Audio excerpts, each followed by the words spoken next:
Nung nakaraan lang, naglabas si Suzuki ng mga bagong motor. Apat yon. Isa na dito si Suzuki Bergman. Actually, hindi na bago dito sa Pilipinas yung Suzuki Bergman kasi meron na tayo ditong 400cc saka 200cc.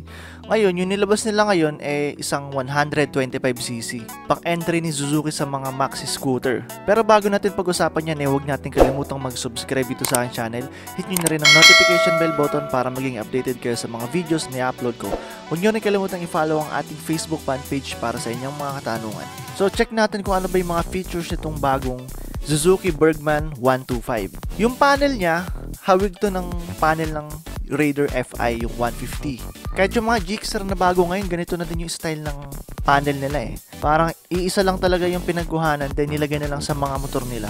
Digital to, andito rin yung speedometer, trip meter, meron na rin tayong orasan, tapos fuel capacity meter. Ang maganda pa dito, meron tong integrated engine start and kill switch. So, ano ba to? Sa mga ibang brand kasi meron tayong idling stop tsaka start and stop system. Yung system na yon gumagana siya kapag naka-stop tayo ng matagal, like sa mga traffic, ganun. Dun sa idling stop, para mapa-under mo siya, itwist mo lang yung throttle, no need na mag-push ng engine start. Dito sa integrated engine start and kill switch, pinagtabi na ng Suzuki yung button ng kill switch saka engine starter. Kasi ganito yan. Pag naka-stoplight ka, let's sabihin natin 1 minute yung stoplight. So, 1 minute ka maghihintay. Ang maganda dito, may engine kill switch ka. So, pag 60 seconds, stop ka, patayin mo muna motor mo. So, para hindi maging hassle, ang ginawa ni Suzuki, same location lang din ng starter. Although, mas maganda yung idling stop kasi automatic yun. Pero ito, manual siya. Na papatayin mo yung makina mo, sisindahan mo yung makina mo. Ganun lang siya kadali. Sa iba, medyo hassle kung iisipin nila. Pero sa akin, hindi naman. Kasi pipindot ka lang din naman eh. So, aandar na rin yung makina mo. Ito nga niya susian. Nothing special naman. May konting nadagdag lang. Tulad nitong push shot na to. Kung nakikita nyo to. Para mag-lock yung shutter key niya. Para hindi ng iba mapagtripan. Kasi iba minsan nilalagyan ng ting-ting, yung mga buhangin, yung susian. Trip lang nila. So, dito, push shot mo lang. Kasarado na siya. Unlike sa iba, automatic, pero dito manual pa rin siya. Tapos meron dito siya sa unahan na 2 liters na compartment. Kasya dito yung cellphone. Tapos, ang maganda pa dito, meron siyang phone charger, yung socket. Pabor na pabor to sa mga mahilig mag long ride na ginagamit yung mga phone nila for navigation. Prone yun sa lowbat. So ito, wala na kayong pangamba na baka malobat kasi dito may phone charger na siya. So goods na goods talaga to. And syempre may hook siya, mga hook na helmet nyo or pag namili kayo sa palengke, meron kayong paglalagyan ng mga pinamalengke nyo or grocery, mga ganon. Dito naman sa windscreen niya, okay lang. Hindi rin siya adjustable kagaya ng mga Honda ADV. Pero maganda naman yung pagkakadesign niya, goods pa rin. Dito sa headlight niya, all LED na siya. So maganda yung buga, matagal yung lifespan, at saka less maintenance. Tapos sa rider naman, mas komportable kayo sa mga long ride. Kasi pwede nyo iunat yung paa nyo, yung kagaya ng mga Yamaha NMAX. Dito, pwede nyo na rin gawin yun. Pag nangamit kayo ng konti sa biyahe, konting stretch, okay na. So totoo lang, yung mga nilalabas na maxi scoot ng iba't ibang brand, ganito na rin talaga yung mga pinafocus na yung comfortability ng rider. Kaya plus to kasi ginaya na rin to ni Suzuki for comfortability talaga. Ino-offer ng mga ganitong maxi scoot. At meron siyang combi brake system or tawag nila combined brake system. Para tong mga Honda scooter na kapag namreno ka sa huli, sumasama yung unahan ng konti. Kasi sa Honda, pag namreno ka sa huli, kumakapit yung harap ng 30%. So, dito, hindi ko sure kung ilan percent yung kumakapit yung unahan niya. Ayan, combined brake system. Napakagandang features nito lalo na sa mga scooter kasi wala tong mga engine brake eh. So, ito, dagdag stopping power na rin talaga. Muffler niya, maganda rin yung pagkakadesign ng muffler niya eh. Talaga nag-effort yung Suzuki na ilagay itong muffler na to. Dito may mga lines pa kayong makikita. Tapos upward ng konti, yung ganun.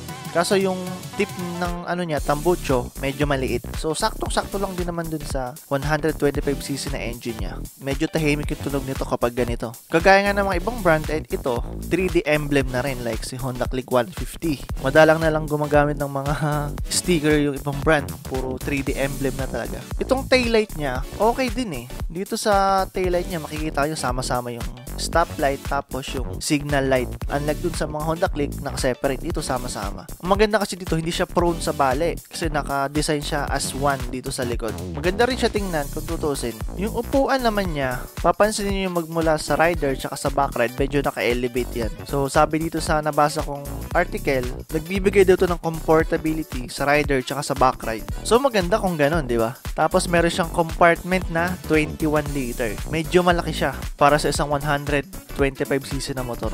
Ang dami na kayo malalagay niyan. Pero syempre, pag super long ride talaga yung pupuntahan natin, hindi ito kakasya. Di ba naglalagay ng top box dito sa likod.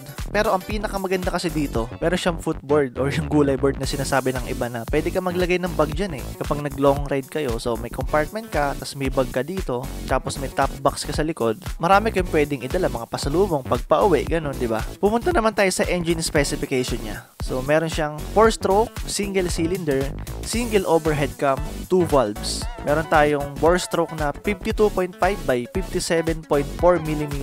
A total of 124cc. Maximum power 6.4 kilowatts at 7,000 RPM. Maximum torque 10.2 Nm at 5,000 RPM. Kung mapapansin nyo, mas mataas yung stroke niya kaysa sa bore. Ang advantage kasi nito mga pare ko, malakas yung torque na ito. Yun yung advantage ng mahaba yung torque. So as you can see dito sa maximum torque niya, 10.2 Nm at 5,000 RPM. So sa next video ko, abangan nyo na lang, ipagko-compare ko tong output power nitong Suzuki Bergman tsaka Honda Click 125. So abangan nyo na lang yon. Fuel system niya, fuel injected. So matipid sa gasolina. Unlike dun sa mga carb type dati, ang lakas talaga kumain ito. Matipid na rin. Cooling system niya, unfortunately, air-cooled pa rin siya.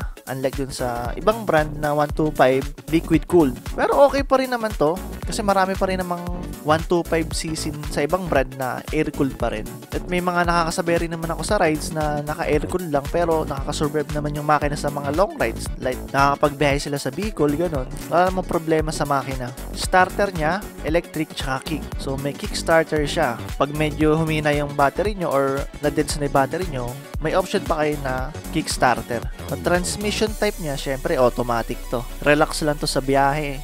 Throttle lang. Walang cambio, walang clutch. Sa suspension tayo, sa unahan meron siyang telescopic. Sa likod, hydraulic type siya. Sa gulong naman tayo, sa front tire, meron tayong 90 by 90. Size 12 yung rim. Sa likod, 90 by 100. Size 10 naman yung likod, parehas tubeless. So medyo maliit yung likod niya guys kung i-imagine natin. 10 inches lang yung diameter. Tapos yung unahan 12. Actually yung 12 maliit na nga yun di ba? Makikita natin yung sa Yamaha Gravis. 12 inches lang yung diameter. Kung ikukumpara natin sa ibang brand, 14 inches. Yun talaga yung kalimitan sa mga scooter, 14 inches. Yung 12 maliit na yun. Kaso ito, mas maliit pa. 10 inches lang.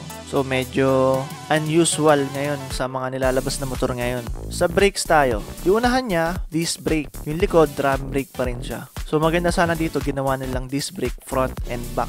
Sa disc brake kasi mga pare ko, less maintenance yan Mas malimit ka pang magpalit ng brake shoe kaysa dito sa brake pad. Sa dimension, meron tayong 1,880 by 675 by 1,140 mm. Wheelbase, 1,265 mm. Ground clearance, 160 mm. Yung bigat niya, 110 kilograms. Average lang dito sa Maxi Scoot. Kasi yung na-review ko nakaraan yung GPX Drone 150, 140 kilograms. Although 150cc naman yun, kukumpara mo dito sa 125cc. Seat height niya, 780 mm. So, ando lang din sa average na Filipino height, kaya sa kento. Fuel tank capacity, meron tayong 5.6 liters. Medyo malaki-laki ng konti Malaki na to sa isang maxi scooter or scooter. Kasi usually naglalaro lang ng mga scooter 4 liters, 4.5, 'di ba? Ito 5.6. Mas malaki pa nga sa tangke ng Honda Click to Meron siyang fuel efficiency na 53.5 km per liter. So napakatipid nito. Biruin nyo sa 1 litro, 53.5 km yung matatakbo nyo. Napakaganda nito sa long ride. Biruin nyo, meron kang charger, comfortability upuan, tapos yung leg mo, malaki yung room, tapos pwede mo pa i-stretch, tapos 53 km lang yung kain ng gasolina. sakto to. Ang nakita ko ng downside dito, medyo maliit yung gulong sa huli. Sa looks kasi, okay na yung body niya, yung looks eh. Ang medyo tagilid lang ako dito yung gulong niya sa huli. Parang hindi bagay dun sa body kasi ang laki ng motor na to, malapad eh. Tapos yung likod, size 10 lang. Napakaliit nun guys. Kung titingnan nyo yung size 10 na rim or mags, okay pa sana kung parehas 12-12. Kasi itong 12, medyo okay pa. Actually, maliit na nga to eh. Kasi yung Yamaha Grabis, nakita ko, liit ng mags. Pero dito kung 12-12, okay sana. Kaso 12-10 yung nilagay nilang mags. Sa price naman tayo, meron siyang 76,900. So sa 125cc, andun lang din siya sa average. Kasi yung mga kalaban niya sa ibang brand, nasa ganyan lang din naglalaro yung price niya.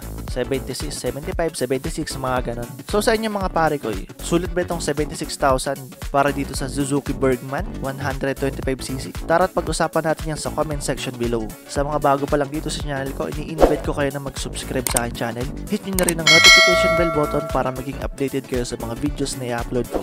Tapos huwag nyo na rin kalimutang i-follow ang aking Facebook fan page para lagi kayo updated sa mga motorcycle news. So guys, thank you for watching.